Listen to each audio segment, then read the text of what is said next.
Assim que você der o clique aí, você me fala. Já estamos ao vivo pelo canal do YouTube aqui da igreja. Quantos seguem o canal do YouTube da igreja? Não, aqui tem 2 canais, eu vou falar dos 2. O canal da igreja é Adventistas Central Porto Seguro. Então você entra lá no YouTube e se inscreva. É o canal da igreja. Tá vendo?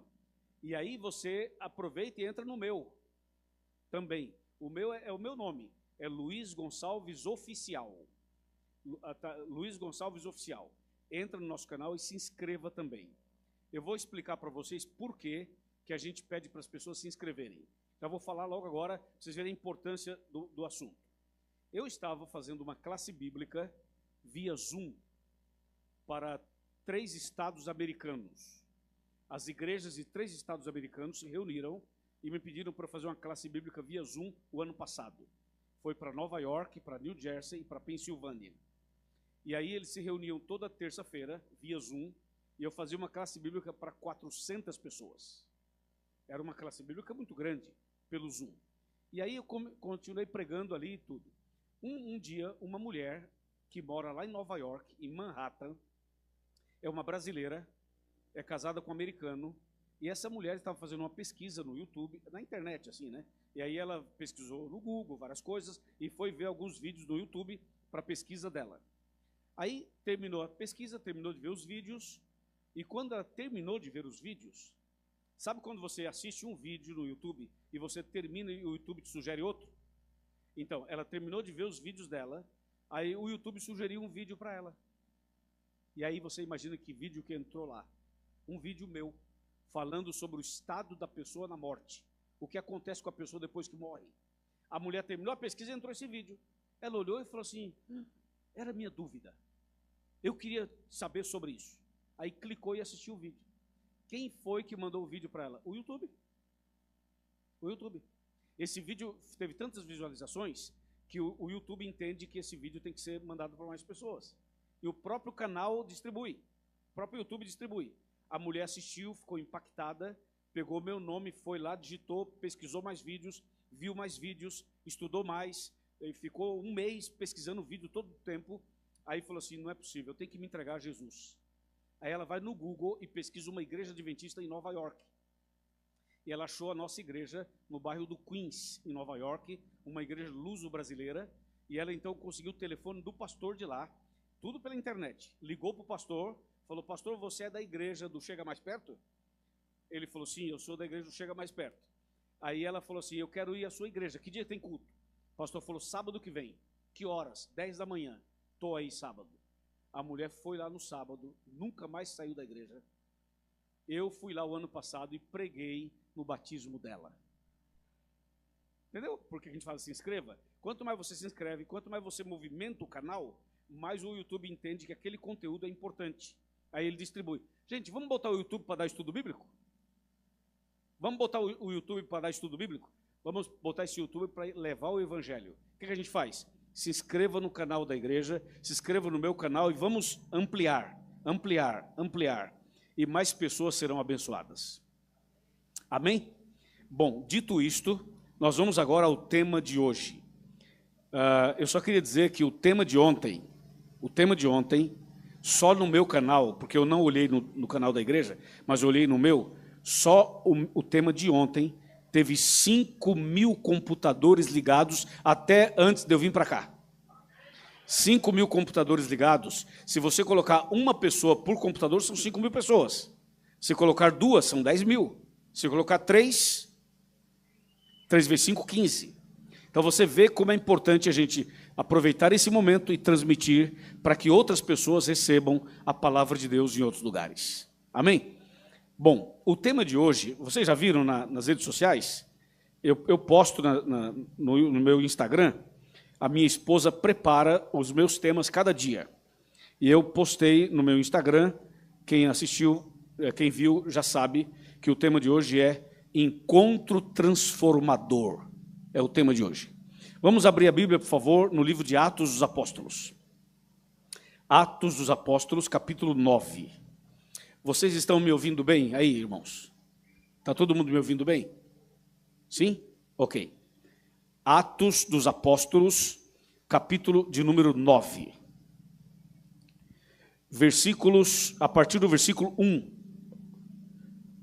Enquanto vocês estão procurando Atos 9, eu vou abrir aqui a transmissão ao vivo do meu telefone também, para que a gente possa também acompanhar aqui esse momento especial e citar os nomes das pessoas que estão conectadas conosco.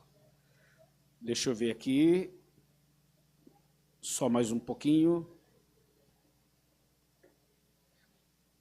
Agora vamos... Sim, agora estamos aqui. Pronto. Eu vou ficar acompanhando aqui para citar os nomes, como eu fiz ontem, que foi muito importante citar os nomes das pessoas que estão conectadas conosco aqui ao vivo. Ok, Atos 9, a partir do verso 1, diz assim: Saulo, respirando ainda ameaças de morte contra os discípulos do Senhor, dirigiu-se ao sumo sacerdote e lhe pediu cartas para as sinagogas de onde? De Damasco, a fim de que, caso achasse alguns que eram do caminho, assim homens como mulheres, os levasse preso para onde? Para Jerusalém. Seguindo eles estrada fora, ao aproximar de Damasco, subitamente uma luz do céu brilhou ao seu redor, e caindo por terra, ouviu uma voz que dizia: Saulo, Saulo, por que me persegues? E ele perguntou: quem és tu, Senhor? E a resposta foi: eu sou Jesus, a quem tu persegues. Mas levanta-te e entra na cidade, onde te dirão o que te convém fazer. Os seus companheiros de viagem pararam emudecidos, ouvindo a voz, não vendo, contudo, a ninguém. Então se levantou Saulo da terra, e abrindo os olhos, nada podia ver, e guiando-o pela mão, levaram-no para Damasco. Este esteve 3 dias sem ver, durante os quais nada comeu e nem bebeu. Até aqui. Por favor, levante a sua cabeça, o seu rosto, olha para cá. Vamos conversar sobre esse assunto. O tema de hoje é o tema mais impactante que a gente poderia mencionar ou falar durante essa semana. Todos os temas serão muito impactantes, mas o tema de hoje tem algo especial. A Bíblia fala sobre Saulo, e é muito curioso quando a Bíblia fala sobre Saulo, porque fala assim, Saulo de Tarso. A Bíblia só fala o nome da cidade somente de Saulo. Quando você fala de Pedro, não fala assim Pedro de Filipos, não fala assim João de Cesareia, não cita a cidade. Normalmente não, um caso ou outro cita, mas em geral não. Ninguém fala assim, Isaías de Jerusalém, Judas, sei lá, do Líbano. Não é assim. Mas quando fala de Saulo, fala assim, Saulo de Tarso. Por que a Bíblia não fala só Saulo? Tem que dizer que ele é de Tarso. Será que interessa saber que ele é de Tarso? Por que a Bíblia diz que ele é Saulo de Tarso? Porque Tarso era a cidade onde ele nasceu. E Tarso era uma cidade pequenininha, bem pequena. Só que era uma cidade muito importante, porque passava por ali, basicamente o comércio de toda a região passava por ali. Mas não só isso. Tarso era uma cidade muito forte na questão da educação. Era uma cidade forte na educação. É como se Tarso fosse, na linguagem de hoje, uma Oxford. Oxford é uma cidade da Inglaterra. E Oxford é uma cidade pequena, não tão pequena quanto Tarso, mas Oxford, só para vocês terem uma ideia, é uma cidade e uma universidade que estão mesclados. Quando você chega em Oxford, você entra na cidade, vira uma esquina, está dentro da universidade. Andou mais um pouquinho, já está fora da universidade. Virou outra esquina, já está na biblioteca da cidade. Ou seja, a cidade e a universidade se misturam. Eles respiram educação naquela cidade, Oxford. Eu poderia falar de Harvard também, ou de outras universidades e cidades onde a educação é muito forte. E Tarso era uma cidade pequena, mas muito forte na educação. Tanto é que Saulo, para vocês terem uma ideia, ele foi educado, muito bem preparado nas escolas. Ele falava 5 idiomas. 5 idiomas. Olha, nos dias de hoje, com tanto aplicativo, com tantas escolas, com tantas possibilidades que nós temos, eu quero ver aqui quem fala 5 idiomas. Pode ser que tenha, mas se tiver 1 ou 2 ou 3, a maioria não. Ora, para a gente falar um segundo idioma já é uma luta, não é? Estudando, usando aplicativo, usando um monte de coisa. É uma luta para você falar um outro idioma além do seu idioma. E Saulo, naquele tempo, já falava 5 idiomas. Era um poliglota, um camarada preparadíssimo. E a Bíblia ainda fala mais. Fala que Saulo, ele estudou aos pés de Gamaliel. Quando a Bíblia fala isso, estudou aos pés de Gamaliel, é porque Gamaliel era o mestre. Sabe aquele professor que é o professor mais badalado da cidade? Você, quando estuda numa faculdade, numa universidade, sempre tem aquele professor que todo mundo gosta, não é? Fala assim, quando ele entra assim, o pessoal fala assim, shhh, entrou o cara, o mestre, e todo aluno queria estudar com ele. Tem um professor que é o fera, né? Assim era Gamaliel. E Saulo foi aluno de Gamaliel. É como se Gamaliel fosse o orientador das teses de Saulo, dos seus estudos. Então, Saulo era de Tarso, falava 5 idiomas, estudou aos pés de Gamaliel, e tem um detalhe muito interessante. Saulo era uma pessoa extremamente inteligente. Ele tinha uma capacidade acima da média.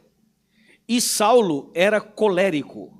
Vocês sabem que a gente conhece 4 tipos de temperamentos. Os coléricos, os sanguíneos, os fleumáticos e os melancólicos. Essa noite aqui, por exemplo, eu tenho esses 4 tipos de pessoas.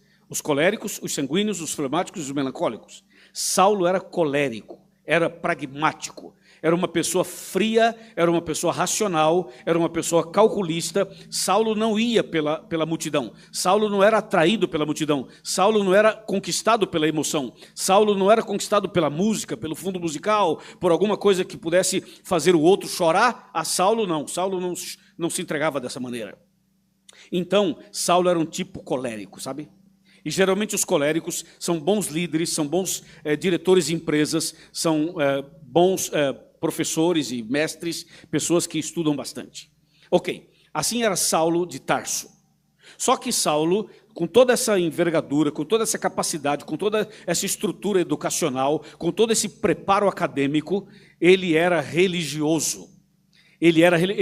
A base religiosa dele era o judaísmo. Então ele tinha essa base religiosa. O que é, nos dias de hoje, meio que contraditório na cabeça de muita gente. Não na nossa, mas de muita gente sim. Porque na cabeça de muita gente funciona assim. Quanto mais a pessoa estuda, menos fé ela tem. Quanto mais ela pesquisa, menos confia na Bíblia. Quanto mais ela estuda, menos ela confia em Deus, porque ela confia na capacidade dela. É um cientista, é um pesquisador, é um PhD, é não sei o quê. Normalmente, essas pessoas têm dificuldades de associar todo o conhecimento que tem com a fé.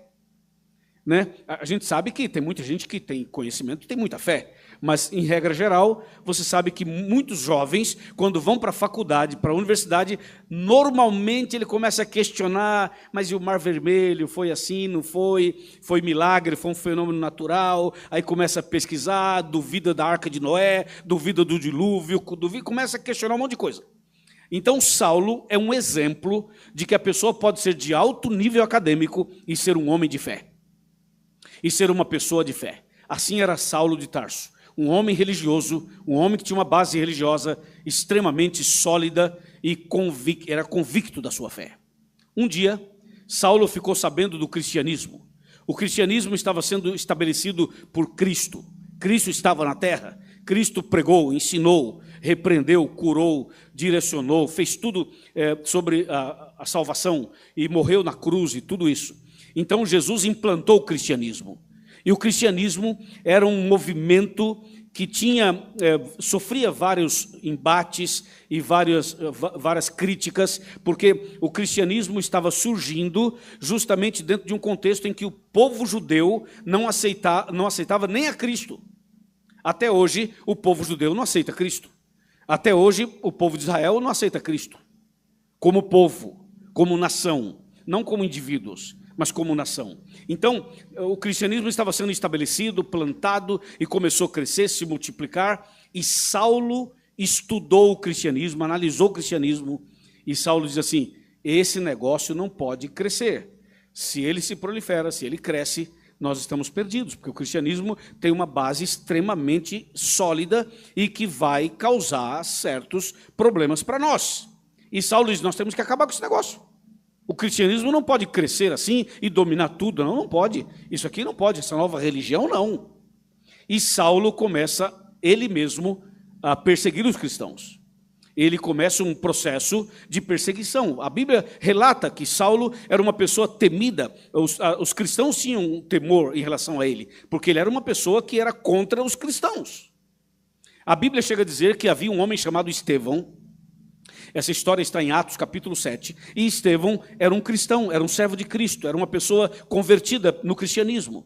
E eles pegaram Estevão, reuniram um grupo de pessoas, e Saulo estava ali, Saulo coordenava esse processo, e colocaram Estevão no meio deles, e insultaram Estevão, para que Estevão desistisse da sua fé, abandonasse o cristianismo e tudo isso. E Estevão continuou firme, Estevão não abandonou a fé, Estevão continuou cristão. Então disseram, se você não mudar de opinião, nós vamos matar você. E Estevão disse, não, eu sou cristão e não vou mudar de opinião. Então eles pegaram pedras e disseram, então nós vamos apedrejar você. Levaram Estevão para fora da cidade e colocaram ele ali para apedrejá-lo. E Estevão fez uma coisa que é impressionante. O que Estevão fez é a essência do cristianismo. E o cristianismo, às vezes, não é entendido pelas pessoas, porque o que o cristianismo ensina é contrário à humanidade, à ideia da humanidade. É como se a humanidade toda estivesse caminhando para cá e as ideias cristãs nos levando para cá, entende? É como se estivesse um indo para cá, outro vindo para cá. Porque as ideias de Cristo, elas não são iguais às ideias dos homens, ok? Então, veja, aí Estevão permanece firme. E eles dizem, você vai morrer. Estevão ajoelha e ele fala com Deus, ele ora a Deus, ele tem uma visão, ele vê Jesus no céu e ele continua firme ali. E Estevão faz uma coisa incrível. Estevão fala assim, vocês vão me matar, né? Espera um pouquinho só, calma, não mata ainda não. Deixa eu fazer uma oração. E Estevão faz uma oração muito curiosa. A oração dele está aqui na Bíblia, em Atos capítulo 7. A oração dele parece na Bíblia assim, muito resumida, mas a essência da oração me permite fazer uma paráfrase. Vou fazer uma paráfrase. A oração foi assim, Senhor, não lhes imputes este pecado, certo? Essa foi a oração. Porém, usando uma paráfrase, nós poderíamos dizer assim, Estevão orando assim, querido Pai, essas pessoas vão me matar daqui a pouco. Mas antes que elas me matem, eu quero dizer para o Senhor que eu os perdoo. Eu os perdoo. Estão perdoados por mim. Eu quero pedir uma coisa para o Senhor. O Senhor pode perdoar meus assassinos? Eu quero vê-los no céu. Olha que ideia maluca. Como é que um cristão faz isso? Então veja que isso é diferente do mundo, porque a visão do mundo qual que é? Bateu, levou, é ou não é? Você me fechou ali no trânsito, eu te fecho na outra, rapaz, lá na frente. Essa é a ideia humana. Olha a ideia cristã, olha a ideia cristã, vão me matar, ok, peraí, deixa eu fazer uma oração. Senhor, perdoa os meus assassinos, eu já os perdoo, ok? Eu quero que o Senhor perdoe também, que eu quero vê-los no céu, amém. Agora o pessoal pode me matar. Veja se isso é uma coisa normal. Não é normal. Isso é o cristianismo. Percebe? Aí o que acontece? Aqueles homens pegam as pedras e matam Estevão. E ele morreu, foi apedrejado. Mas não negou a fé. Quem coordenou isso? Saulo. Saulo estava ali coordenando esse processo. Então Estevão morreu, certo? Passado um tempo, aconteceu o que a gente leu aqui em Atos 9. Aconteceu isso aqui. Saulo, ele pede cartas, autorização para viajar para Damasco. O que Saulo queria? Ele queria chegar lá em Damasco, encontrar mais perseguir mais cristãos e matar mais cristãos. Se vocês prestaram atenção na leitura, o verso 1 de Atos 9, o verso 1, olha só, vamos de novo lá para Atos 9, verso 1. Observe o que diz aqui. Saulo respirando ainda ameaças e morte contra os discípulos de Jesus. Ele estava como? Respirando ameaças e mortes. Já imaginou alguém, cada respiração era morte, cada olhar venenoso, tipo assim, não cruza meu caminho, rapaz, que eu mato você. Diz aqui que ele estava respirando ameaças e morte contra os discípulos de Jesus. Ele pede carta para Damasco e vai para Damasco para tentar matar mais cristãos. Mas naquele dia, algo estaria acontecendo. Naquele dia, quando ele estava indo para Damasco, algo extraordinário iria acontecer. Sabe o que aconteceu? Você já sabe, porque eu li aqui no capítulo 9. Diz a Bíblia que Saulo estava indo com a sua comitiva. Era uma caravana estranha, porque não era caravana de esperança, né? Era uma caravana para matar mais cristãos e tudo. E Saulo estava indo com essa turma toda para lá. E diz a Bíblia que no meio do caminho, na estrada, enquanto ele estava viajando, Jesus disse assim: hoje eu vou me encontrar com esse camarada. Hoje eu vou fazer uma visita para Saulo. E Jesus mesmo, pessoalmente, foi ao encontro de Saulo. Aonde? No caminho de Damasco. Enquanto Saulo viajava, diz o texto bíblico que Jesus apareceu para Saulo. E Jesus apareceu de uma maneira tão sobrenatural, de forma tão gloriosa, que a Bíblia diz que uma luz muito forte envolveu Saulo e ele ficou cego e ele caiu totalmente cego. Imagina, uma luz muito forte envolve Saulo, ele cai cego. As pessoas que estavam perto dele perceberam a luz, não viram nada, só viram Saulo no chão, cego. E aí ele escuta uma voz, porque ele estava cego. E a voz que ele escutou foi a seguinte: Saulo, Saulo, por que você me persegue? E Saulo diz assim: quem está falando? E a voz disse: eu sou Jesus, a quem tu persegues. E Saulo disse: Jesus, eu não estou te perseguindo. Tá, sim senhor, está me perseguindo. Quando você perseguiu Estevão, a mim me perseguia. Quando você matou Estevão, a mim você perseguia. Quando você pediu cartas para Damasco, estava perseguindo a mim. Quando você odiava, e eu tenho ódio contra os cristãos, é contra mim o seu ódio. Quando você tem planos de matar mais pessoas, é contra mim o seu plano. Então você está me perseguindo. Saulo, Saulo, por que você me persegue? E Saulo se dá conta de que ele estava fazendo uma coisa totalmente errada. Ele achava que estava fazendo certo, mas estava fazendo errado. Tem muitas pessoas que são sinceras, porém no erro. Tem muita gente que é sincera de coração, só que está no caminho errado, está fazendo errado. Se você é uma pessoa sincera, mas não guarda os 10 mandamentos, você é uma pessoa sincera, mas no erro. Não é suficiente ser sincero, tem que ser sincero na verdade e não no erro. Saulo era sincero, mas estava no erro. Então Jesus foi lá e disse: Saulo, você está me perseguindo.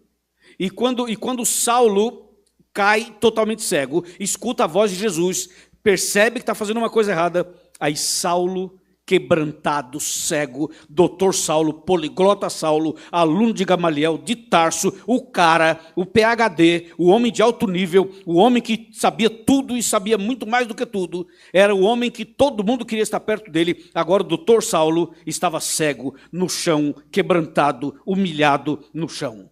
Então aí ele fala assim: Jesus, e agora o que eu faço? Ou seja, eu fiz tudo errado, o que eu faço agora?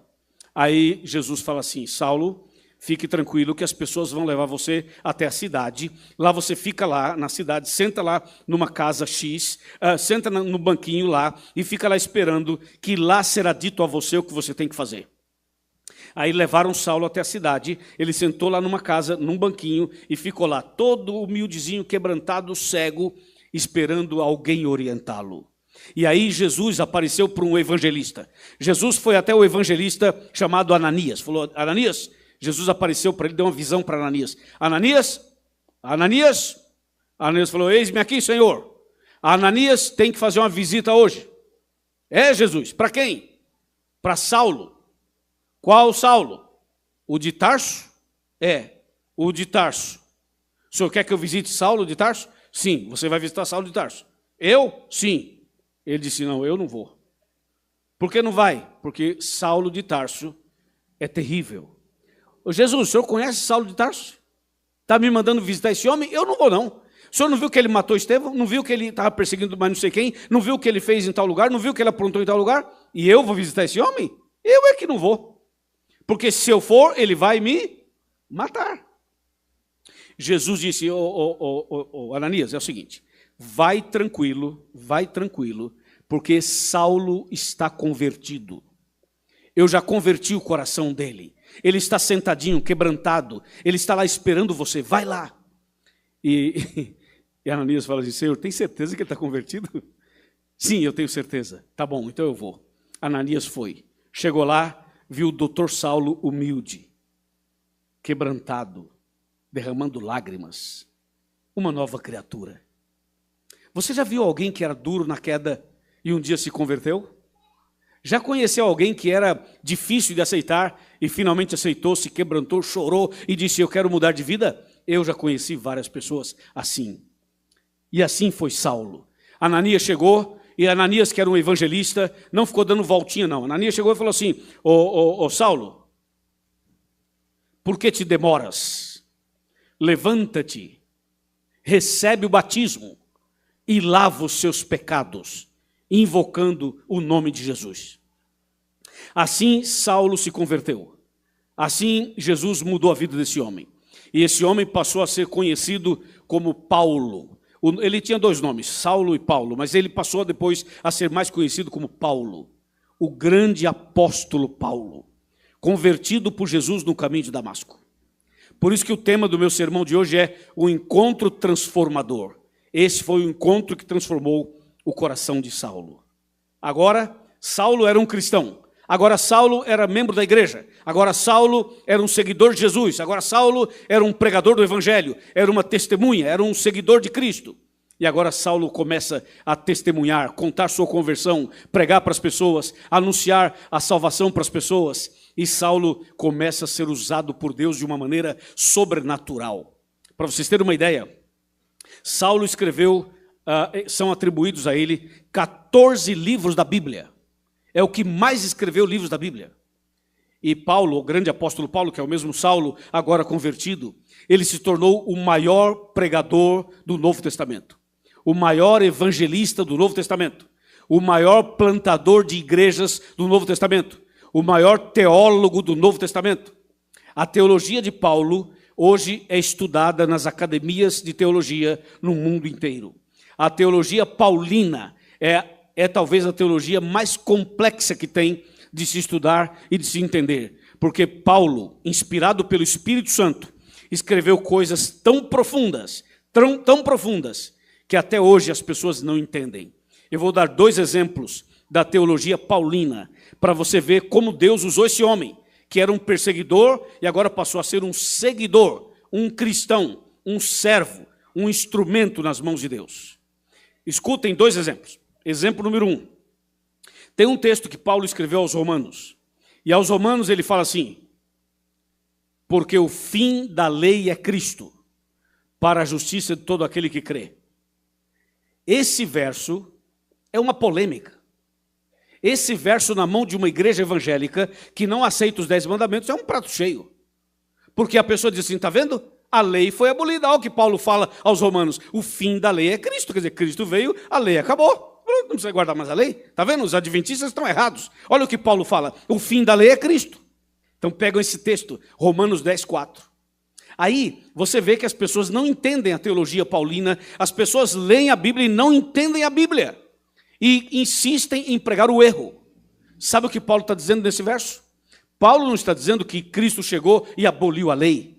Porque se isso fosse verdade, então se a lei tivesse sido abolida, nós poderíamos matar, nós poderíamos adulterar, nós poderíamos roubar, nós poderíamos desonrar os pais, nós poderíamos adorar imagens, nós poderíamos cobiçar, nós poderíamos fazer tudo.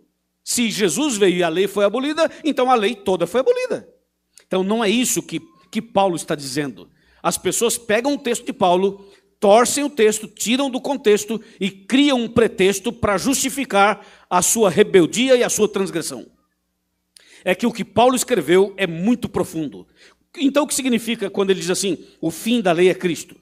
Esse fim não é fim de acabar, não é fim de ponto final, é fim de objetivo, de finalidade, de propósito. É como se eu falasse, você veio aqui hoje com que fim? Com que objetivo? Então veja, o objetivo da lei, o propósito da lei, o fim da lei, a finalidade da lei é levar você a Jesus. Percebeu? Não é que a lei foi abolida, é que o objetivo da lei é botar você de joelhos nos pés de Cristo. Vou dar um exemplo. Vou pegar um dos 10 mandamentos. Vou pegar um mandamento, não vou falar do sábado não, vou falar de outro. Vou pegar o 6º mandamento, que diz não matarás. Você acha que esse mandamento é fácil de guardar ou difícil? Não matarás. Eu acho que aqui não tem assassinos aqui dentro.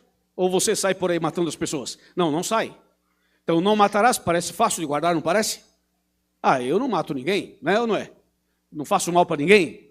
Então, parece fácil, mas não é. Veja só como o fim da lei é Cristo. A finalidade da lei é Cristo. O objetivo da lei é Cristo. Quer ver? Não matarás. Você mata as pessoas na cidade? Não. Mas vem cá. Mas você odeia alguém? Tem ódio de alguém? A Bíblia diz que quem odeia seu irmão é assassino.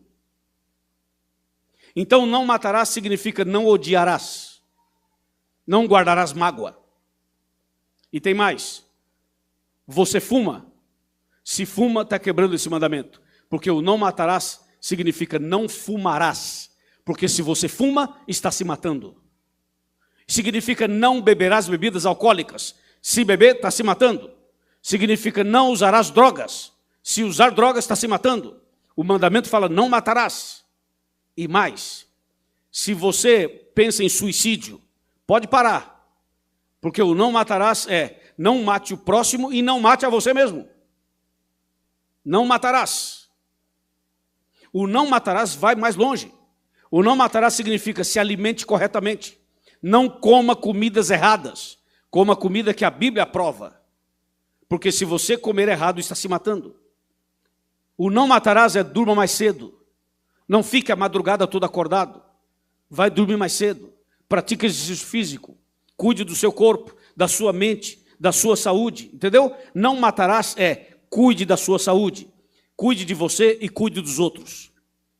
O não matarás é mais profundo do que a gente imagina. Então, quando Paulo fala, o fim da lei é Cristo, é o seguinte, você olha para um mandamento e você fala assim, meu Deus do céu, eu preciso mudar muita coisa. Não é assim?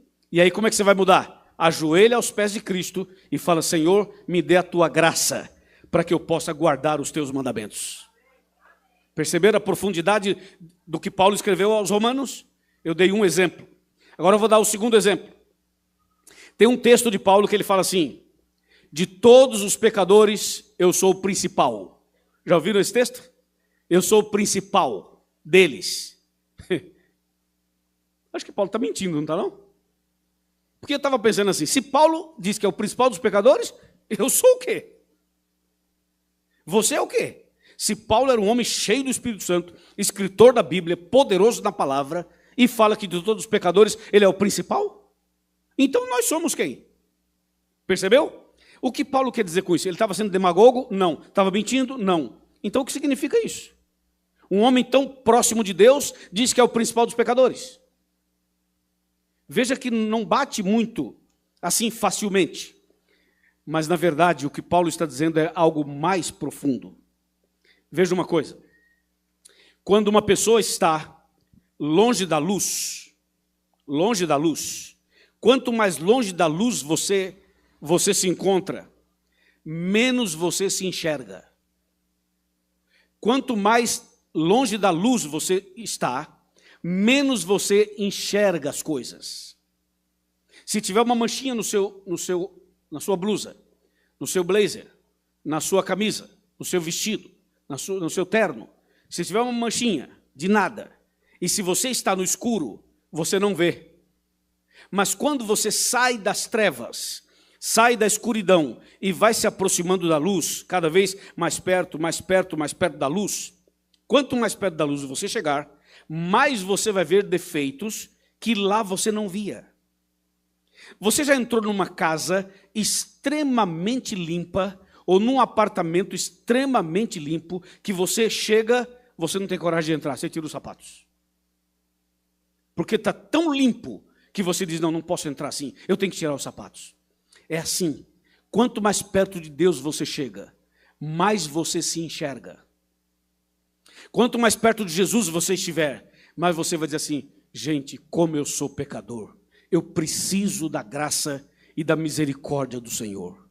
Era o que Paulo estava dizendo: eu sou o principal dos pecadores, porque Paulo diz assim: eu estou tão perto de Cristo que eu estou enxergando coisas que antes eu não enxergava.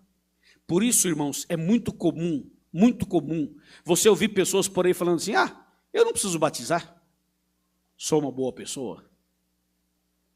Quando alguém diz isso, esse é que tem que ser batizado, e de cabeça para baixo. Estou brincando, claro. Entendeu o que eu estou dizendo? Já viu alguém falar assim: não, eu sou um bom homem, sou uma boa mulher, entendeu? Igreja é para picareta, igreja é para quem aprontou todas. Eu não, sou um bom homem, sou uma boa mulher, faço tudo direitinho, trabalho, pago minhas contas, vou para o trabalho, venho para casa, não faço mal para ninguém, tomo umas pinguinhas de vez em quando, mas não atrapalha a vida de ninguém. Então, essa linguagem que tem por aí é uma linguagem contrária à Bíblia. Porque é assim, quanto mais você se acha, é porque você está longe de Deus. Está longe de Deus. Começa a estudar a Bíblia, começa a orar mais, começa a frequentar a igreja, se prepara para o céu, e você vai dizer assim: gente, como que eu não via isso? Eu preciso mudar muito, eu preciso melhorar muito, eu preciso crescer muito. Entendeu? A teologia paulina é extraordinária. Então Paulo não estava mentindo, não estava sendo demagogo, não. Ele estava falando uma coisa muito mais profunda do que você imagina. Quando você vê alguém achando que está mais consagrado que o outro, que ele é o cara, que não sei o quê, que ele pode levantar o dedo, todo mundo cai, que ele joga o paletó e todo mundo... Quando a pessoa começa a achar que a pessoa... Cuidado, porque os servos de Deus são humildes. Os servos de Deus são pessoas simples, humildes, que sente a dependência de Deus, que chora na oração, que clama a graça de Deus, entende? Assim, esse é o princípio da Bíblia para os cristãos, para os servos de Deus. E Paulo entendeu isso. E por isso que ele fala assim: de todos os pecadores eu sou o principal. Não era mentira, não. É porque ele estava muito perto de Jesus mesmo. O dia que você e eu chegarmos mais perto de Jesus, você vai perceber e vai entender isso. As pessoas de fora vão olhar para você e vão dizer assim: que pessoa especial você é. Você é consagrado, é consagrada, eu admiro muito você, admiro a sua fé. Não tem gente que fala assim? Eu admiro sua fé, admiro sua vida cristã. Muita gente fala assim para a gente. Aí sabe o que a gente pensa? Coitado, ele não me conhece, não sabe minhas lutas, não sabe meus problemas, não sabe minhas batalhas pessoais. Ou seja, nós estamos buscando a Deus, porque precisamos desesperadamente dele. Amém, irmãos? Vejam como... Então, esse é Paulo, inspirado pelo Espírito Santo. Então, esse homem foi usado por Deus, pregava, evangelizava e tudo, e esse homem foi perseguido, viu?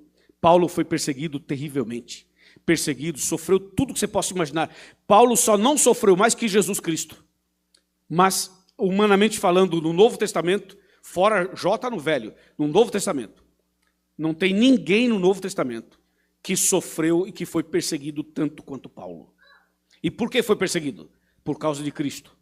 Assim como ele perseguia, ele passou a ser o quê? Perseguido. Passou a ser perseguido. Agora tem uma coisa muito importante nessa história toda. Você sabe, atenção internautas, atenção pessoal do YouTube, vocês sabem qual foi o ponto da virada da conversão de Paulo? Sabe qual foi o ponto de toque que fez a conversão dele? Eu vou dizer para você o que foi. Foi o perdão de Estevão. Foi a oração de Estevão.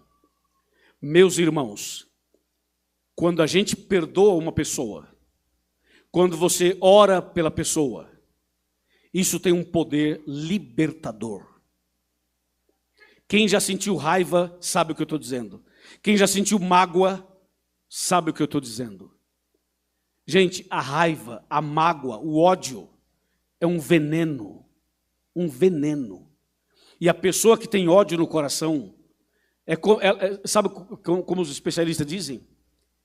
A pessoa que tem ódio da outra pessoa, é como se você tomasse um copo de veneno, esperando que o outro que você odeia morra. Mas quem está bebendo veneno é você. E quem está morrendo é você. Então fazer o que Estevão fez, perdoar as pessoas e ter paz no coração, isso não tem preço. E não tem explicação humana. Isso é o poder do Evangelho. O que Deus faz. o perdão de Estevão, a oração de Estevão, a graça de Deus na vida de Estevão, tocou o coração de Saulo. Saulo estava ali coordenando a morte, e essas atitudes de Estevão, a oração de Estevão, as palavras de Estevão, não saíram nunca mais da cabeça dele.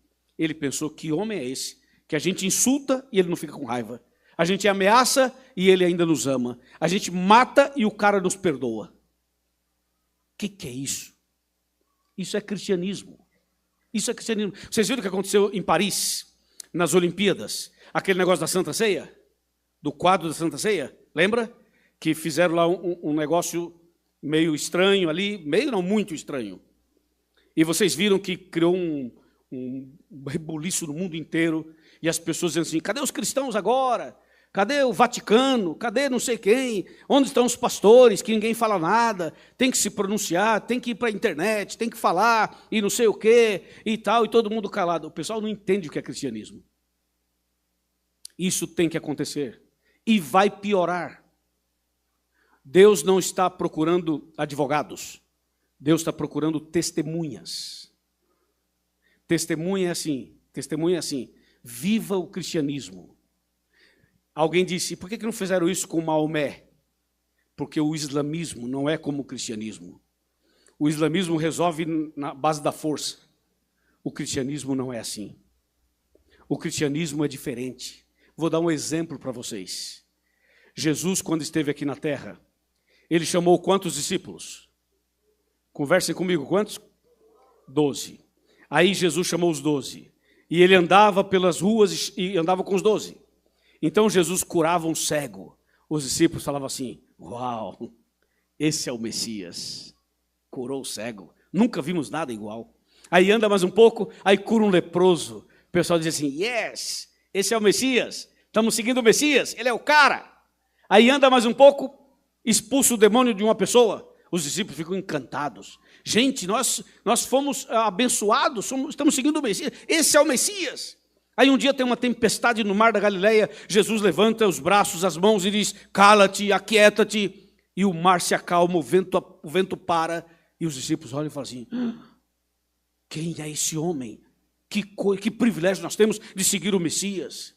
E Jesus fazia coisas incríveis, andava sobre as águas, ressuscitava os mortos, fazia coisas impressionantes, e os discípulos ficaram todos encantados. Esse é o Messias, maravilhoso, extraordinário, nós somos seguidores. Jesus, vamos contigo até a morte. Jesus, estamos juntos, estamos fechados, hein? É nós, ó, estamos juntos, nunca eu vou te abandonar, nunca vou te abandonar, diziam os discípulos.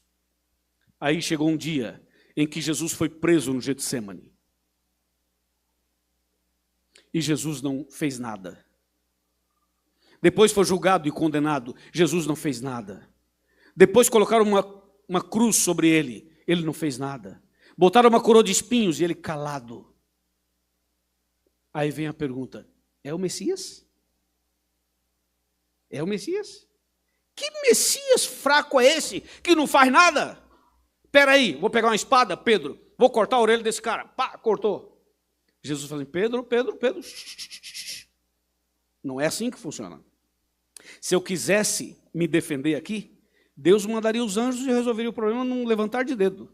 Jesus agacha, pega a orelha do cara, põe no lugar e cura o cara na hora. E deixa ser levado. Cospem nele, tiram a roupa dele, batem nele, zombam dele, pisam nele, e ele não fala nada. Aí vem a pergunta, é o Messias? Que Messias é esse? Estamos seguindo a pessoa errada. Aqui, ó, traz para cá, traz para Porto Seguro, traz para a internet, traz para o YouTube. Quando você está na igreja e tudo está indo bem, você fala assim, essa igreja é verdadeira, amém? Estou na igreja certa, oh Deus maravilhoso, você está aqui, está tudo certo contigo, não é? Está aqui firme na fé, tem um trabalho, tem uma casa, tem comida, tem seu carro, tem tudo, está tudo maravilhoso, então estamos no caminho certo. Deus é lindo, oh Jesus, eu te amo Jesus, estou contigo Jesus, é maravilhoso ser membro da igreja. Agora perca o emprego, quando a sua mulher te abandonar, ou o seu marido te abandonar, quando surgir um câncer, quando você perder as coisas que você tem, eu pergunto, Deus ainda é maravilhoso? A igreja ainda é verdadeira? O caminho ainda é esse aqui? Presta atenção, irmão. A vida cristã é impressionante. Isso que mexeu com Paulo. Paulo falou assim, que cristianismo é esse, rapaz?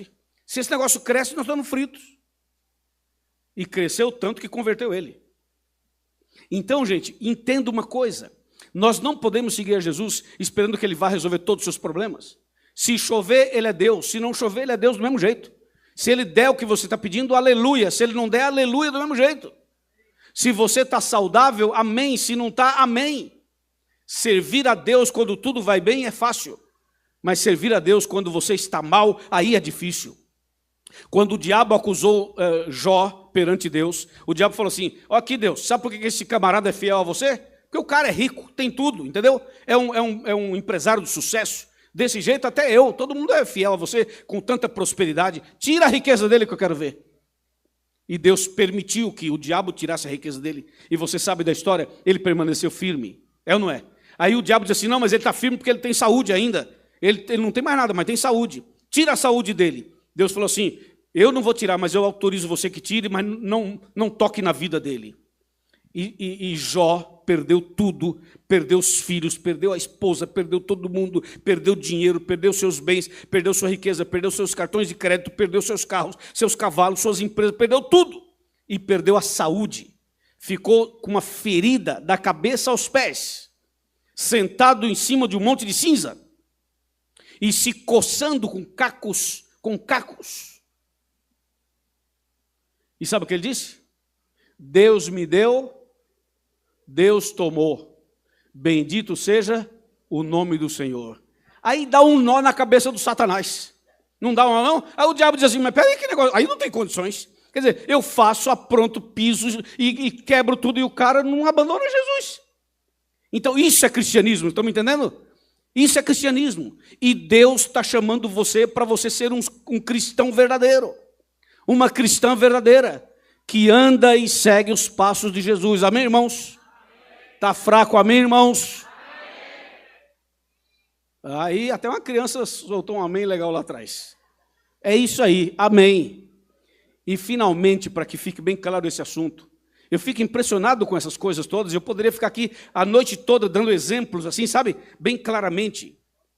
Nós temos que estar firme com Deus, aconteça o que acontecer, entendeu ou não? Aconteça o que acontecer, fica firme com Deus, é isso. E Deus vai te honrar, e se não te honrar aqui, vai te honrar em breve, quando Cristo voltar em glória e majestade. Mas não desista nunca, não desista nunca. E agora vamos ler o último texto de hoje. O último texto de hoje. Abram a Bíblia comigo em 2 Timóteo, capítulo 4. Segunda carta de Paulo a Timóteo, capítulo 4. Olha que texto extraordinário é esse aqui. 2 Timóteo, capítulo 4, de 6 a 8. Cuidado para você não confundir com a primeira carta de Timóteo, tá? É a segunda carta que Paulo escreveu a Timóteo. Capítulo 4, versículos de 6 a 8. Enquanto vocês procuram aí, eu quero mandar um abraço aqui para Vera Rosa, para Nádia Feitosa, para Maria Pereira, para Débora, para Jamile, para Maria Ana, para Rosana Gomes, para Roseli Freitas, um abraço também para Luiz Felipe, um abraço para Andréia Costa, deixa eu ver aqui, que mais? Romério Alencar, Andréia, mais uma Andréia, e também a Vera, mais uma Vera. Olha, tem um monte de gente aqui acompanhando no meu canal e no canal da igreja também. Vamos para 2 Timóteo 4, de 6 a 8, que diz assim, atenção, senhores, atenção. Quanto a mim, já estou sendo oferecido por libação, e o tempo da minha partida é chegado. Combati o bom combate, completei a carreira e guardei a fé. E agora, já agora, a coroa da justiça me está guardada, a qual o Senhor, reto juiz, me dará naquele dia, e não somente a mim, mas também a todos quantos amam a sua vinda.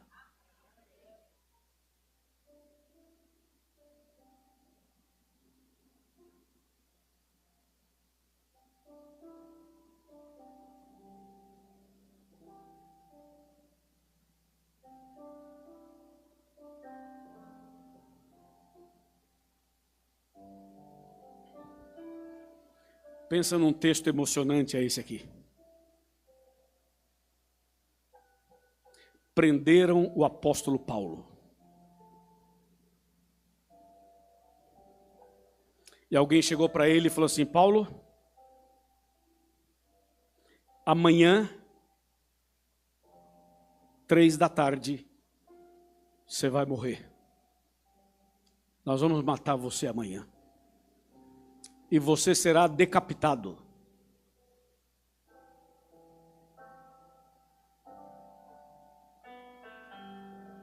O que ele fez com Estevão, agora estavam fazendo com ele. Paulo poderia ficar revoltado e dizer assim: oh Deus, eu te aceitei, lembra? Eu fui um pregador, lembra? Eu escrevi 14 livros da Bíblia, lembra? Eu fui fiel, lembra? Agora vão me matar. O senhor vai deixar, é? Ele podia se revoltar.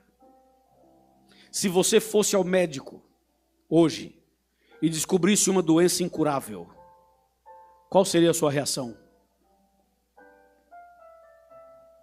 Você abandonaria a igreja? A fé? Se revoltaria contra Jesus? Quantas e quantas pessoas dizem: Deus não me ouviu. Quando eu mais precisei dele, ele não me respondeu. Eu conheço gente, eu converso com pessoas o ano inteiro. Muitas pessoas dizem: eu clamei, eu chorei, eu jejuei e nada, Deus não me ouviu. Quer saber? Eu nunca mais venho à igreja. Não entendeu nada. Você não entendeu nada, meu irmão. Não entendeu nada, minha irmã.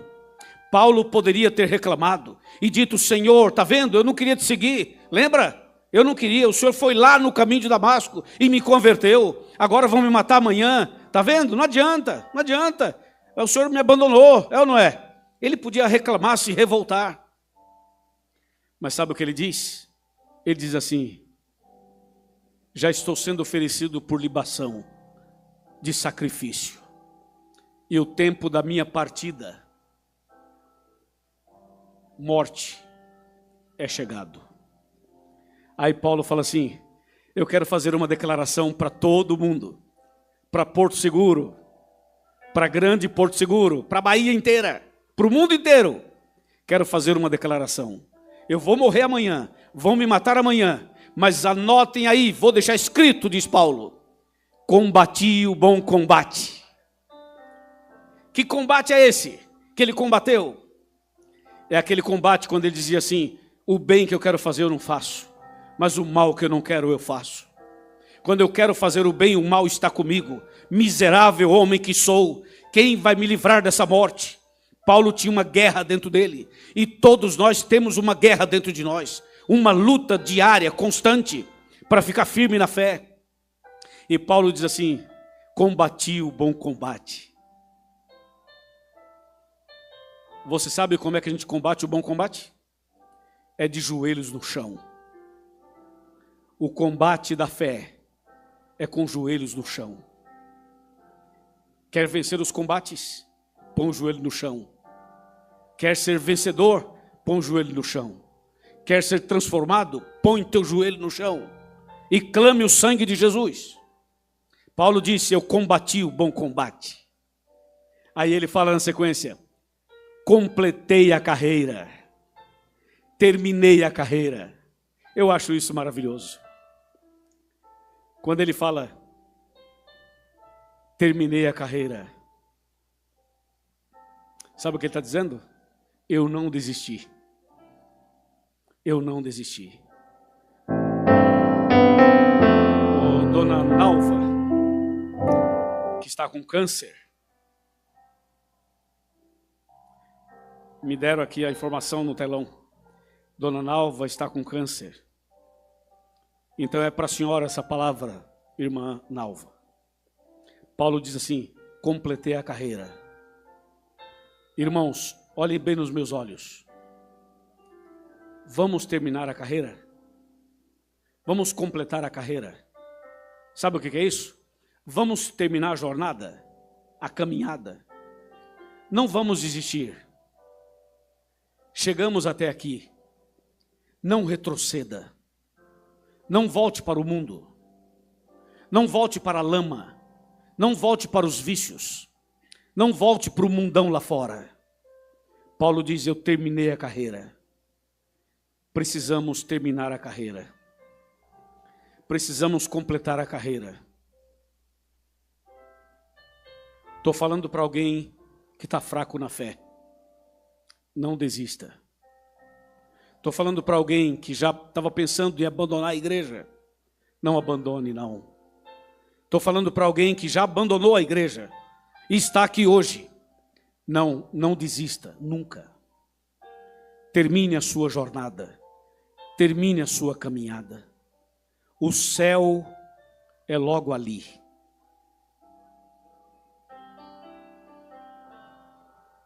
Entendeu? O céu é logo ali. Se tiver alguém aqui nessa noite, aqui nesse lugar, ou aqui nesse celular, ou aqui nesse computador, onde quer que tenha uma pessoa, que haja uma pessoa, é para você que eu estou falando, é para você lá de trás, é para você aqui do meio, é para você aqui da frente, é para as mulheres, é para os homens, é para os jovens, é para os adolescentes, para as crianças, para os anciãos, para as anciãs. Vamos combater o bom combate de joelhos e vamos terminar essa carreira em nome de Jesus.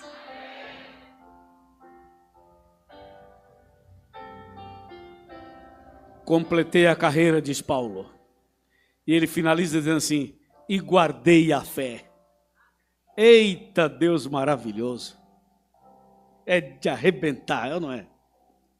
Guardei a fé. Gente, sabe o que é guardar a fé? É não negociar a fé. Sabe o que é guardar a fé? É permanecer firme nela. Não negocie sua fé. Não venda sua fé. Não barganhe a sua fé. Não troque a sua fé por uma posição na empresa. Não troque a sua fé por um salário melhor. Não troque a sua fé por uma posição de poder. Não troque a sua fé por um rabo de saia. Não troque a sua fé por um corpinho sarado. Não troque a sua fé por 5 minutos de prazer. Não troque a sua fé por nada desse mundo. Nada, absolutamente nada. Não troque a sua fé por um prato de lentilha. Não troque a sua fé por nada. Guarde a fé. Combati o bom combate. Completei a carreira. E guardei a fé. Que tremendo isso. É arrebatador isso. É impressionante isso. Guardei a fé.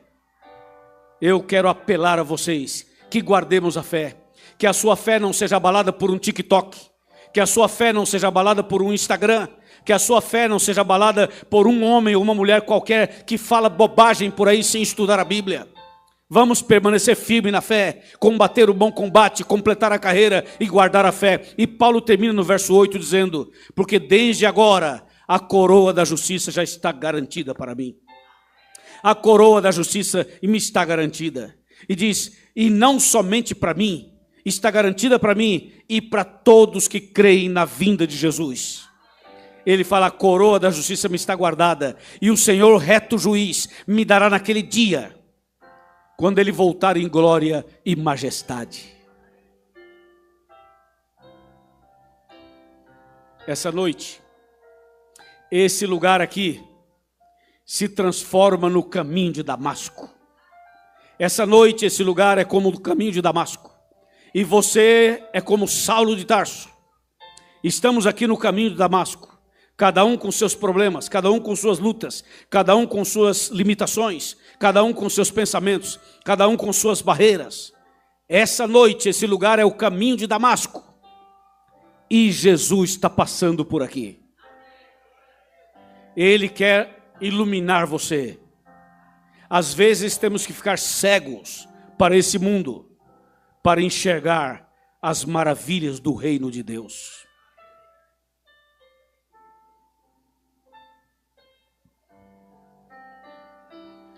Não saia daqui sem renovar sua fé, sem tomar sua decisão, sem se entregar a Jesus.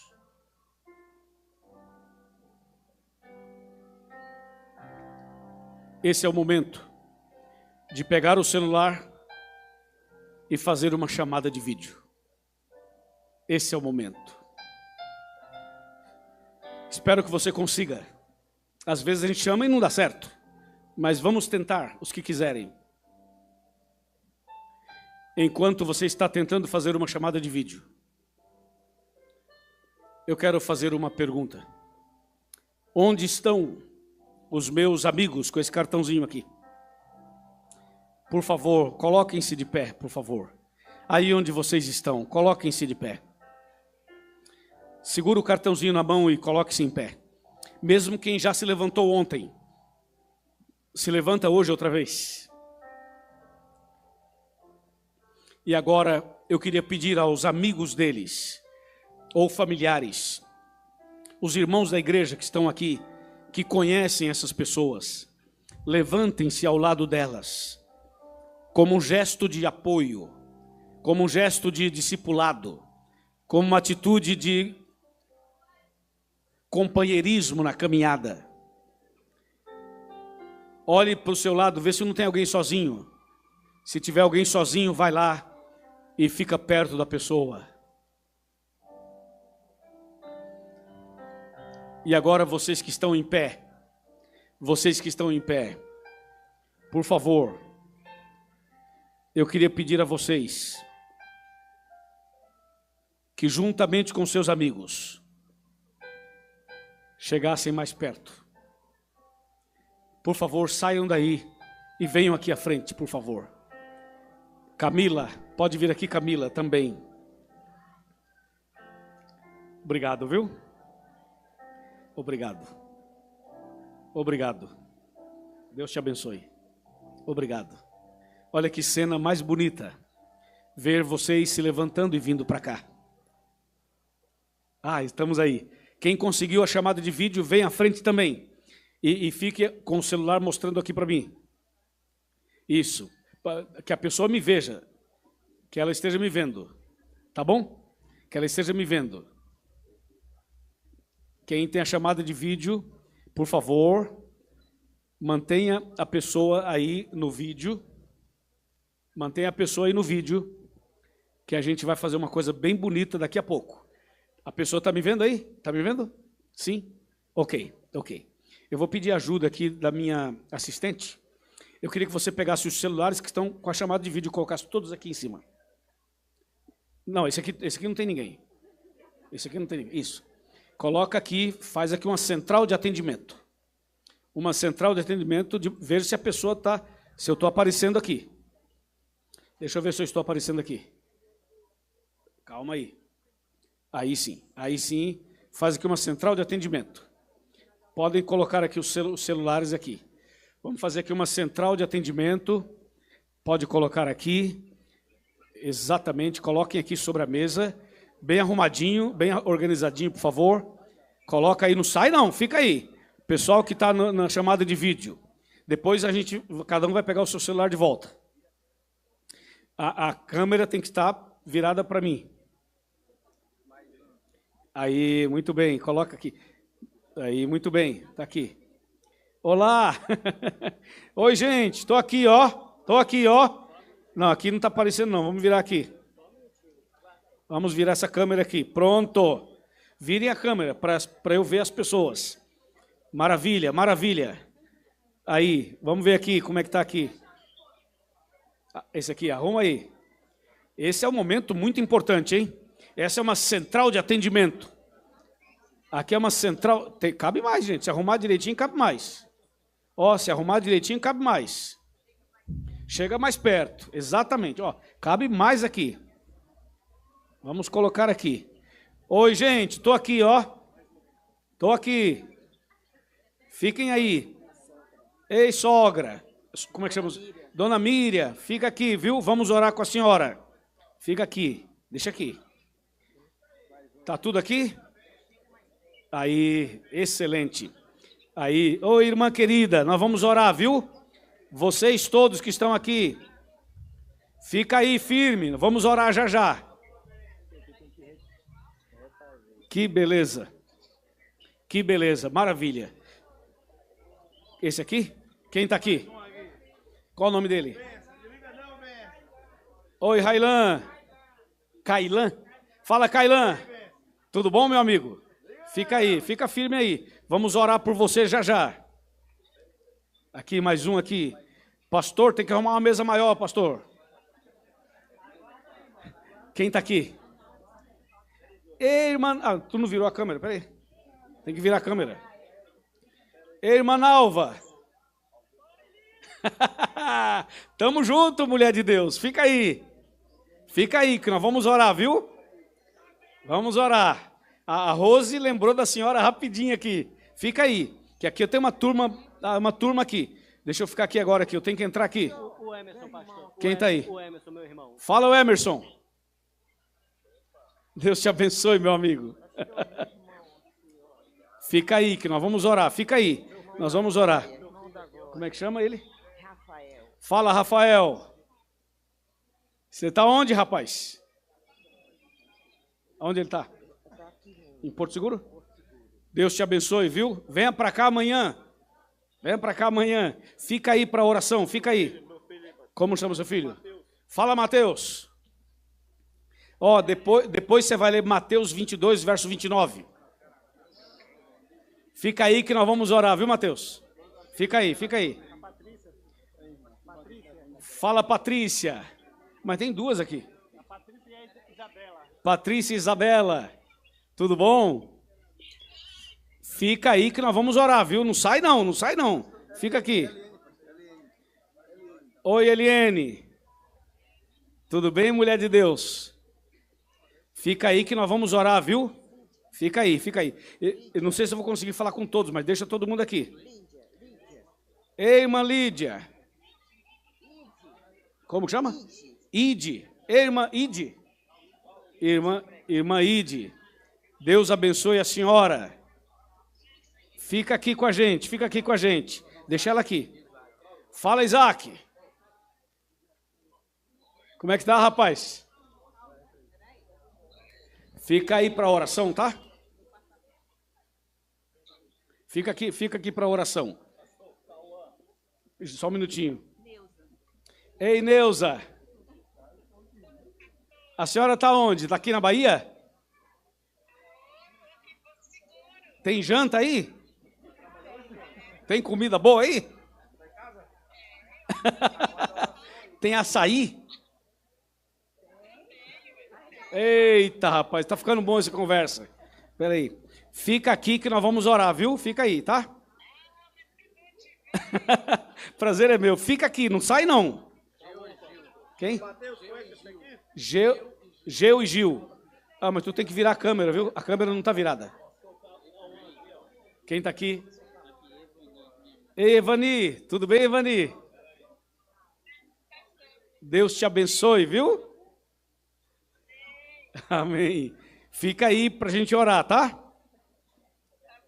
Fica aqui para a gente orar. Oi, Esther. Tá tudo bem?